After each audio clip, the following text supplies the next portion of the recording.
Tagal mo naman. Bakit ba? Ito, tagal-tagal mag-makeup eh. Ay, matagal na matagal mag-makeup ah. May binili ako. Oh, anong gagawin ko dyan? Ano gagawin ko dyan? Di ba ginagamit natin to? Kaya nga. Oh, ngayon, iaalis ako. Ano nga alis? Tumigil ka, huwag kang sumabay. Aalis ako. Nainom ko na to. Dalawa pa ininom ko eh.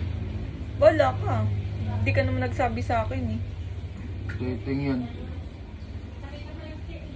Alam mo aalis ako, iinom ka niyan. Hindi mo ba alam kung ano meron dito? Bakit? Ano ba meron dyan? Pampatigas, pampatagal.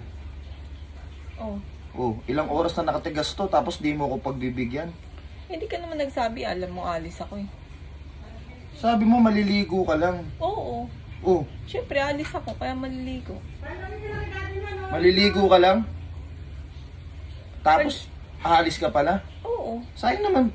Bala ka, itulog mo na lang yan. Pumunta pa ako ng 7-Eleven.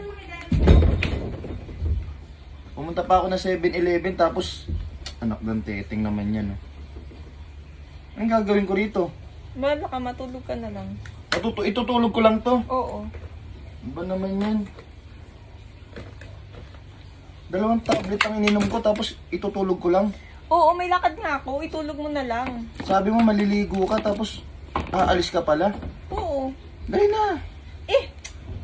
Tumigil ka. Ano ba naman yung buhay na yan? Ayaw mo talaga? Ayoko.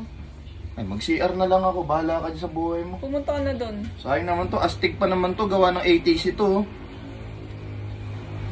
ATC approved yan. Oh. Tapos astig to. Oo nga, maganda nga yung resulta niyan. Itulog mo na lang.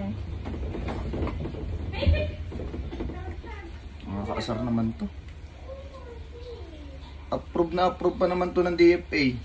Tapos di mo lang ako pagbibigyan. Sa'yo maliligo ka, tapos di mo pala ako pagbibigyan. Itulog mo na Aalis nga ka lang. pala. May lakad ako. Sa susunod mo na yun, inumin ulit. Ewan ko sa'yo, mag-CR na lang ako. Nakakabisit na. Yo. So yun mga insan, may blessing na naman dumating sa atin. So syempre, iiwan natin to rito.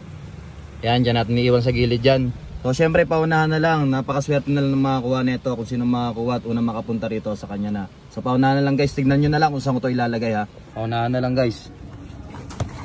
Dito ko lalagay sa ilalim ng sasakyan. Ha. Ayan na. Dito ko lalagay guys. Bahala na kayo. Dito lang to malapit. Kung sino lang yung pinakamalapit dito guys. Let's go.